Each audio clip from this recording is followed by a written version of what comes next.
The obituary ran on a Thursday. I read it on my phone during my lunch break, sitting at the sandwich place 2 blocks from my office, and I got through the whole thing before I put the phone face down on the table. Devoted husband, beloved member of the community, 30 years in real estate. He coached youth soccer for 14 seasons. He volunteered at the food bank every November. He was, by every account that has ever been publicly given, a good man. His name was Dennis Hale. He was my stepfather for 7 years, from when I was 9 until I left for college at 18, and I had not spoken to him in 6 years when he died. Heart failure. Peacefully, in his sleep, at home, the way good people are supposed to go. He was 68 years old. The obituary said he was survived by his wife, my mother, and 2 stepchildren. I sat with the sandwich for about 20 minutes. I didn't eat it. There is a woman named Carol Meyers who disappeared from our town when I was 12 years old. She was 31. She worked at the pharmacy on Mill Street, the one with the green awning that's probably a different kind of store now. She went missing in October 22 years ago, and she was never found and the case was never solved, and as far as I know, nobody has actively looked for her in at least a decade. Dennis knew Carol Meyers. I know this because I saw them together once, in a way that no one else saw, in a place where they should not have been together. I was 12. I didn't fully understand what I was seeing. Or maybe I understood and I just couldn't let myself know what I understood. I've been telling myself for 22 years that I might be wrong. That a 12-year-old in a basement doesn't always know what she's looking at. That memory is unreliable. That there are explanations for things that don't look the way you'd expect them to look. But he is dead now. And Carol Meyers is still missing. And nobody is looking anymore. And I am the only person who was in that basement. Let me back up. Let me tell you about Dennis before any of this, because it matters. And because I have spent a long time trying to make it not matter, and it does. My parents divorced when I was 6. My father moved to another state and was not a consistent presence, and eventually was not a presence at all, which is a sentence I've had a long time to make peace with, and I've mostly done so. My mother and I lived in the house on Garland Street by ourselves for 3 years, and then she met Dennis. And Dennis was the kind of man who seemed, when you were 9 years old and had a father-shaped gap, like an answer to something you'd been asking. He was tall. He had reading glasses he kept pushing up on top of his head, and then losing, and then finding in whatever pocket he'd absent-mindedly put them in. He drove a dark blue pickup truck that always had something in the back, a toolbox, a bag of mulch, a folded tarp. He cooked on weekends. He was genuinely, unhurriedly patient with me in a way that I recognized even at 9 as effortful rather than instinctive, and I think I loved him a little for the effort. The Saturday morning that I keep coming back to, I was 11, a year before. My mother was still asleep. It was maybe 8 in the morning, and I came downstairs and Dennis was making pancakes at the stove. Not the kind from a box. He was actually making them, with buttermilk, measuring things out. The counter had flour on it. He asked me what I was learning about in school, and I told him about a project we were doing on ecosystems, specifically on tide pools, because we'd been to the aquarium on a field trip. He asked me questions, not polite questions, real ones. He wanted to know what the difference was between a tide pool and a regular ocean habitat, and I told him everything I knew, which was quite a lot because I'd been very interested in it, and he listened to all of it and then said, "That's actually fascinating. I didn't know that." He remembered the name of my teacher. He remembered a project I'd mentioned 2 months earlier and asked how it had turned out. I thought that Saturday morning, he is trying. He married my mother, and he is trying with me, and this is what trying looks like, and it is good. 1 year later, I was at the bottom of his basement stairs, and I saw what I saw, and every Saturday morning after that became something I could not hold in the same way. You can't unknow a thing. You cannot know it for a long time, and I did, but you can't actually undo the knowing. I work in legal administration. I have for 8 years, at a firm in the city, and the work is mostly about documents, filing them, tracking them, understanding how they move through systems, understanding what makes a case actionable and what doesn't. I know what a cold case file looks like. I know what gets preserved and what gets archived, and what gets lost in the particular way that things get lost, when nobody is actively maintaining them. I know what a 22-year-old missing persons case looks like in a filing system. I have been applying this knowledge to my own memory for the 3 weeks since I read that obituary. I am going to tell you what I found. But first I have to tell you about the basement. We moved into Dennis's house when I was 9, my mother and I, into the house on Collier Road that he'd had for years before she met him. It was a large house for a small town, brown siding, a garden my mother took over immediately, a driveway that Dennis kept clean with a kind of precision that I now understand as a personality trait. The basement was his. That was the established understanding. Not stated as a rule, just known. His workbench was down there, his tools, his organizational system that he'd built over years and maintained with the same precision as the driveway. Shelves along 2 walls, everything labeled, everything in its place. He was proud of it.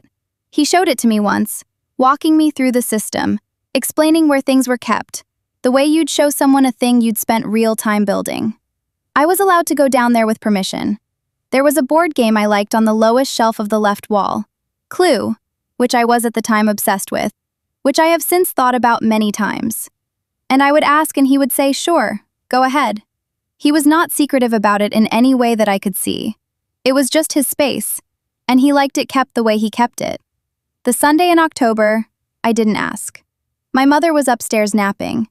It was the early afternoon, overcast, one of those October days that feels like it goes dark too fast. I wanted the board game. I thought he was outside. His truck was gone. Or I thought it was gone. I was not certain of this. I have never been certain of this. And I went downstairs without asking because it seemed unnecessary to wake my mother or wait for him to come back. The board game was on the lowest shelf. I would be up and back in 30 seconds. I got to the bottom of the stairs and I stopped. The workbench was on the right side of the basement. Dennis kept it clear when he wasn't using it. Clear and clean. The way he kept everything. That Sunday afternoon it was not clear. There was a box on it. A shoebox, pale blue. And there was something next to the box that I did not look at directly, and did not understand, and that I went back upstairs without understanding. I did not get the board game. I went upstairs and I sat down in the kitchen and I stayed very still for a long time. And then my mother came downstairs and said she'd had a good nap. And I said good. And we watched television. Dennis came home for dinner. He was normal. He made pasta. I set the table. My mother opened wine. I ate the pasta and said it was good. I was 12. I did not have a vocabulary for what I had seen. I had a feeling that was made of several components, unease and wrongness, and the particular discomfort of having seen something an adult did not want you to see, and no way to name any of them correctly. I put it in a place in my head, and I closed the door. Carol Meyers was reported missing 2 days later. I did not connect these things at 12. I want to be clear about that. I heard about Carol at school, and I was sad in the way you are sad at 12 when someone from your town goes missing. Scared too, in that ambient way, the way all the kids were scared for a few weeks, the way parents became watchful. I did not connect her to the basement. I did not connect her to the pale blue shoebox. I was 12. I had put something in a compartment and closed it, and the compartment was closed. It didn't open again for a long time. When it did open, it opened the way things open in your 20s, when you are processing things at a different level than you could at 12. I was 24, living in the city, home for my cousin's wedding. Dennis and my mother were at the wedding. I watched him dance with her. He was 60 at the time. He'd aged well. He was still the same reading glasses on top of his head. And something in me looked at him across the room and thought, the shoebox. And then thought, Carol Meyers. And then stopped. I didn't do anything with that. I went back to the city. I told myself I was being ridiculous. A shoebox in a basement was not a connection to a missing person. The world was full of pale blue shoeboxes. I had been 12. Memory was unreliable. I put it back in the compartment. I got better at keeping the door closed. The estrangement happened 2 years after that, when I was 26. It was about my mother, ostensibly. A fight that had been a long time building, about a lot of things that were real. I stopped speaking to both of them when I left. I have told myself for 6 years that the fight was the reason. I have told myself that the thing in the basement was not part of why I left. I think both of those things are true, and I think one of them is more true than the other, and I am still figuring out which one. When the obituary ran and I put my phone face down on the table and sat with a sandwich I could not eat, The compartment came open and it did not close again. I tried. I went back to work. I processed documents for other people's cases. I went home. I tried. 3 days later, I was in the library. The library in my neighborhood is small and slightly underfunded, and the woman who runs the archive section is named Parveen, and she has the specific patience of someone who fields requests from people doing genealogy research 8 hours a day. I told her I was looking for newspaper coverage from a small town, name of the town, 22 years ago, October specifically. She said they had digitized archives for most papers going back 30 years, and she would set me up at a terminal. I sat down at the terminal and I found the paper and I found the date range and I started reading. Carol Meyers was reported missing on October 14th. She was last seen on October 12th. The article in the October 15th edition was short, half a column below the fold, because when a 31-year-old woman is reported missing in a small town, the initial assumption is that she left voluntarily, and the newspaper reflects this assumption. It said she had been reported by her sister, that she had not shown up for work, that her car was still in the parking lot behind her apartment. It said anyone with information should contact the police. October 12th. I sat with that for a moment. October 12th was a Sunday. I know the date of the Sunday I was in the basement in the same way I know most things from that period. Imprecisely, contextually. I knew it was October. I knew it was a Sunday afternoon because my mother was napping and we didn't do things on Sunday afternoons. That was the napping time. That was always the napping time. I did not know the date. I had never looked it up because looking it up would turn a Sunday afternoon in October into a specific date, and a specific date would turn the memory into a fact that had to be held as a fact rather than a thing I was uncertain about. I looked it up that afternoon in the library. I pulled up a calendar from 22 years ago. October 12th was a Sunday. I sat at that terminal for a long time. Parveen brought me water at some point. I didn't ask her to. She just set it down next to the keyboard. She has seen people looking at archives for long enough to know the difference between routine research and whatever I was doing. I drove home and I sat at my kitchen table. The kitchen table is small. My apartment is not large, and it has 4 chairs because it came with 4 chairs, and I only ever use one of them. I sat at the chair I use, and I did not turn the lights on right away. The window faces west, and there was still some light coming in. October 12th. I know I could be wrong. I knew it then, and I know it now. A Sunday afternoon in October is not necessarily the 12th. I was 12. I didn't keep a diary. I don't have a time-stamped photograph of my state of mind that afternoon. The calendar fact could be a coincidence. The memory could be placed wrong by days or weeks. But I know it was October, and I know it was a Sunday, and I know the date. And I know that Carol Meyers was last seen on October 12th, which was a Sunday in October, 22 years ago. I made dinner. I ate it standing at the counter. I went to bed early and lay there looking at the ceiling and thought about what I was going to do next. I know how this sounds. I knew how it sounded then too. Let me keep going. I work in legal administration. I know how to request public records. I know which forms you fill out, which jurisdictions handle which cases, how long the process takes, and how to move it faster if you know what you're doing. A missing persons case filed 22 years ago in a small-town jurisdiction would have been handled by the county sheriff's department. Those records would be archived. Not sealed. A missing persons case with no resolution isn't sealed. It's just sitting in a box somewhere being very slowly digitized. Some of it would be available for public records request. Some of it would not. I submitted the request on a Wednesday from my work computer because I have the correct software and I know the correct fields to fill in. And I did it the same way I do it for every other case that crosses my desk. Professionally. Efficiently. Then I waited. The file arrived, partial, 11 days later.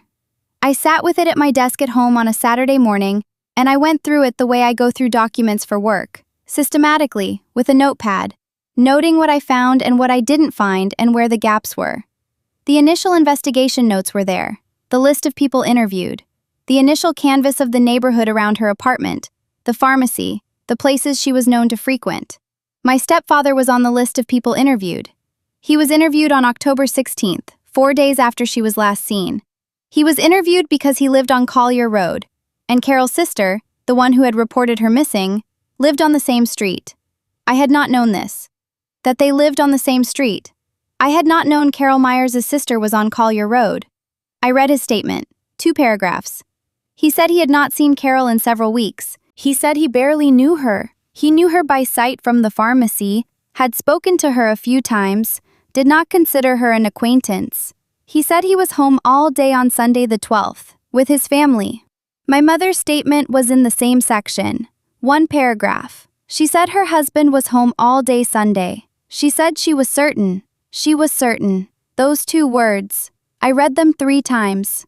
My mother was upstairs napping. My mother was asleep. She cannot have been certain he was home all day because she was unconscious for part of that day. She was either mistaken in a way she did not know she was mistaken, certain because she had seen him in the morning and assumed continuity, or she was certain in a different way, the kind of certain that is not based on observation but on something else, on the prior decision to be the kind of person who is certain about her husband. Or she knew more than I'm giving her credit for, and I don't want to think about that, and I am trying to think about it anyway because not thinking about things is how I got here. I put the file down. I sat in my kitchen for a while. I poured a glass of water, drank half of it, put it down. I thought about what my mother's face looked like when she looked at Dennis. I have a specific memory of this that I cannot place exactly. Some dinner, some ordinary evening, and the look is the look of someone who has put her trust fully somewhere and closed the account. Not a foolish look, not a naive look, a decided look. She had gone through the divorce and the years alone, and she had found this man, and she had decided to trust him completely, and she had done it deliberately, with her eyes open, the way adults do when they've been hurt before and are trying again. I picked up the file again. I read the rest of it. There was a note in the investigation records, brief, almost a margin note, about a line of inquiry involving a vehicle. A neighbor had provided a description of a vehicle she had seen parked near Carol's apartment building on the evening of October 11th, the Saturday before. The notes recorded that Dennis Hale had been asked whether he owned a vehicle matching the description. They recorded his answer. I don't know what his answer was because it was in the portion of the file that had been redacted or lost, one of the things that happens to 22-year-old documents when they sit in a box long enough. The line of inquiry ends there, the notation is there, the question is there, and then there is nothing. No follow-up, no vehicle identified, no resolution to the question. I read this section 4 times, then I closed the file. Here's the thing about working in legal administration for 8 years. You develop a very acute sense of what a gap in a document means, not always something nefarious. Documents have gaps for all kinds of reasons: sloppy filing, case deprioritization, loss over time, a detective who moved to another case and didn't write up the follow-up before he did. Gaps are common. Gaps are routine. This gap was the shape of something. The date, the Sunday. My mother's statement that she could not have made from observation. A vehicle description asked about and then dropped. A man in a basement on October 12th when he had told the police he was home all day with his family. None of that is proof. I want to be extremely clear about that because I have been extremely clear about it with myself for 3 weeks. None of that is proof of anything. A date coincidence. A sleeping wife who gave a statement in good faith. A gap in an old file. A 12-year-old's memory of a pale blue shoebox. But I had not yet looked at the photographs. I found her on the library scanner on a Thursday afternoon in week 3. I wasn't looking for her specifically. I had gone back to look at more of the October coverage, trying to find any additional detail about the vehicle description or the investigation timeline. And I was scrolling through, and I went too far back, and I ended up in the February edition from 8 months before Carol disappeared. And there was a community fundraiser, a winter food drive, and Carol Meyers was in the photograph. She was smiling. She was with several other people in front of what looked like the community hall. I recognized the doors, the particular style of the handle. I have been through those doors. I went through them on a school trip when I was 10. She was wearing a coat. She was smiling. She was carrying something. I enlarged the scan as far as it would go. a shoebox. Pale blue. She had it tucked under one arm. The scan was from a 22-year-old newspaper, and the resolution was not good, and I pushed it as far as the scanner would take it, and I sat there looking at this pale, grainy image of a woman holding a pale blue shoebox outside the community hall, 8 months before she disappeared. I couldn't tell you if it was the same box. I could not tell you the dimensions or the brand or any specific identifying detail. I could tell you it was pale blue and shoebox-shaped, and Carol Meyers was carrying it. That is what I could tell you. I did not move for a long time. The librarian, not Parveen, it was someone else that day, younger, with a green cardigan, came over at some point and asked if the machine was giving me trouble. I said no, I was fine, thank you. She nodded and went back to the desk. I scanned the photograph. I saved it. I logged off and I got my bag and I went home. I walked the 12 blocks instead of taking the subway. I needed to walk. The evening was cold. That particular early November cold that is not quite winter, but is winter adjacent. And I walked with my hands in my pockets and I thought about Carol Meyers at the food drive 8 months before October. Smiling. The pale blue shoebox. I thought about how certain I had been at 12. Not the second-guessing version, the original version, the immediate version, the version from the moment I was at the bottom of the stairs, looking at the workbench. I had been 12, and I had seen a pale blue shoebox on his workbench, and I had known, with the unambiguous clarity that children sometimes have before they learn to complicate things, that I had seen that box before. And then I had learned to complicate it. And then I had learned to doubt the complication. And then I had doubted the doubt. 22 years of that. The photograph could not confirm anything. The photograph could not close the loop. The photograph was just a pale blue shoebox in a grainy scan and a woman who was smiling and did not know she would be missing in 8 months. That was the week I found the gap in the investigation file and the photograph in the same 4 days. I went home and I put the scanned photograph on my screen and I sat at my desk for a long time. I want to tell you about what that night was like, not the investigation part, the part where I just sat there. I pulled the photograph up full screen, and I looked at Carol Meyers' face. She had dark hair, and she was wearing a red coat that you couldn't see was red in the black and white scan, except that somehow you could tell it was meant to be a bright color. She was in her early 20s in this photograph. 8 months before she disappeared, she would have been 30. So she was 29 or 30 in this image, which means she was younger than I am now by several years. I am 34. Carol Meyers has been somewhere for 22 years. I thought about Saturday mornings, pancakes with buttermilk, reading glasses on top of a head. A man who remembered what you were learning in school 2 months after you told him. A man who was actually listening, who asked follow-up questions, who was trying in the specific, deliberate way that is actually more touching than ease. I loved him a little for that. I did. I was 9, and I had a father-shaped gap, and he walked into it, and he was trying. I held that in one side of my mind. In the other side, I held the basement, the workbench, the pale blue shoebox, the something next to the shoebox that I did not look at directly, and that I have never been able to fully construct in memory, only the impression of it, only the wrongness of its presence there on the clean workbench, only the 12-year-old animal response of, "This is not right, go upstairs." Both of those things were Dennis, the man who made pancakes and the man in the basement. I have been trying to not hold them simultaneously for 22 years, and I was holding them simultaneously at my desk that night, and it was like holding something very heavy in each hand at the same time, the weight pulling in opposite directions, and the only thing you can do is put them both down. Carol Meyers is somewhere. That was the thought that settled. Not gone, somewhere.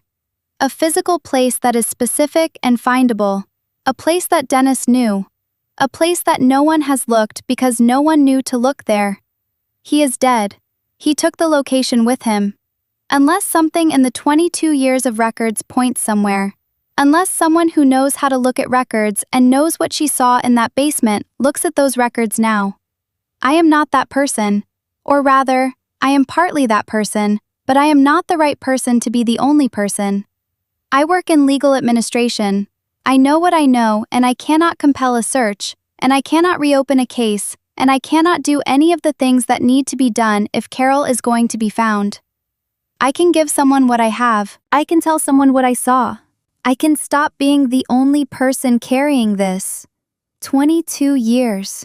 She's been somewhere for 22 years, while I've been working in legal administration and telling myself that a 12-year-old's memory was unreliable, and putting things in compartments and keeping the doors closed. I was 12. I did not know what to do, and I did the only thing available to me, which was not knowing. I am 34. I am not doing that anymore. I printed the photograph. I put it on my desk. I looked at it for another hour. Then I started writing. I wrote everything. The date, the Sunday, the basement and what I saw. My mother's statement and why it could not have been made from direct observation. The vehicle inquiry in the case file, and the gap where the follow-up should have been. The photograph and the pale blue shoebox I cannot confirm and cannot stop believing is the box I saw. I wrote it the way I write case documentation at work. Structured, specific, sourced where sourceable, clearly marked where it was my memory and not a document. I noted every place where my account could be wrong. I noted every place where the record supported it. I wrote it as if someone else was going to read it, which was the point, because someone else was going to read it. I attached the photograph. I attached the case file reference numbers. I included the calendar documentation showing October 12th fell on a Sunday that year. I included everything I had, which was not enough and was what I had. Cold case units exist for exactly this purpose. Cases that went cold because the initial investigation ran out of leads or momentum or both, and then years pass, and sometimes information surfaces that wasn't available before, and sometimes someone who has been not talking decides to talk. I know how these units work. I know what they need and what they can do with not enough. On a Tuesday morning at 9, I submitted the report, with my name and contact information, formally and completely. And then, I went to work, and I processed documents for other people's legal cases, and I did not tell anyone what I had done. For 3 weeks, nothing happened. The work was normal, the commute was normal. I went to the library on Saturdays and read things that had nothing to do with any of this. I cooked dinner. I called a friend I hadn't talked to in too long. I tried to be a person living her life rather than a person waiting. On week 4, a Tuesday afternoon, my phone rang. The area code was right. It was the county, back home. A detective. She said her name and her unit, and she said she was calling regarding the report I had submitted. Her voice was professional in that specific way that means, I'm not giving anything away, but I'm taking this seriously. She said the information had been received and was being assessed. She said I might be contacted for a formal interview in the coming weeks, and she wanted to confirm I would be available. I said yes, whenever you need. I can come in or I can do it by phone, whatever is helpful. She said thank you, and she would be in touch. The call lasted 4 minutes. I sat at my desk after and looked at my phone for a moment, and then put it in my bag. 4 minutes. 22 years and 4 minutes. I know that this might go nowhere. I know that not enough is not enough even in the hands of someone whose job it is to work with not enough.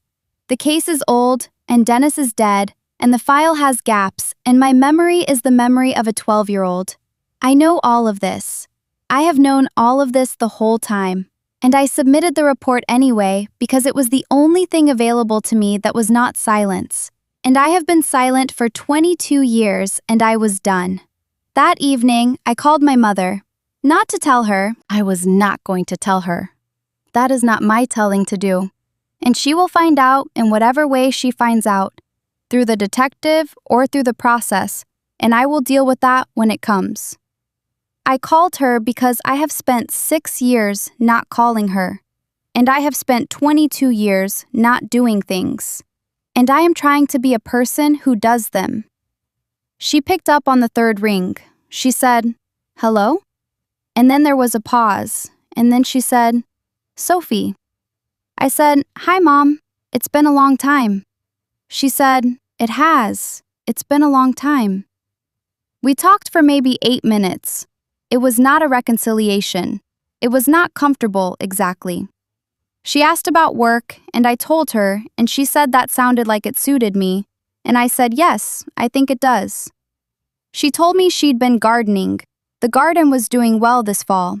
She'd gotten some late tomatoes she hadn't expected. I said that was good. I don't know where the call goes from here. I don't know if we'll talk again next week or not for another 6 years. I don't know what she knows or what she suspected or what she decided to be certain about and for what reasons. I don't know if she protected herself by choosing not to look at things, or if there was nothing to look at, and I have just spent 3 weeks building a case against a dead man who made pancakes on Saturday mornings and was patient with children. I don't know. That's the truest thing I can say about all of it. I don't know. But the photograph of Carol Meyers is on my desk. It's printed and sitting in the top right corner of my desk where I can see it from my chair. She's smiling. She has the pale blue shoebox under her arm. She's outside the community hall on a winter day 8 months before October, and she's 34 years old now in the mathematics of still being alive, which she may or may not be, and I look at her face every morning when I sit down. The detective will call again, or she won't. The case will move, or it won't. Someone will find Carol, or no one will. Those things are not mine to hold anymore. I gave them over. I did it formally, with documentation, in the way that transfers custody of information from one person to another, and now they belong to someone whose job it is to carry them. What is mine is the photograph. What is mine is the fact of having done it late and having done it. What is mine is the 8 minutes on the phone with my mother, the awkward 8 minutes, the tomatoes she didn't expect to get this fall. And what is mine, what will always be mine, I don't think that changes, is the Saturday morning with the pancakes and the reading glasses and the follow-up questions about tide pools. The man who was trying. I am not going to resolve that into something simple. I don't think it resolves. I think you hold the pancakes, and you hold the basement, and you hold both for the rest of your life. And you do the things you should have done, and you live with the things you didn't do, and you call your mother. That's what I have. That's all of it.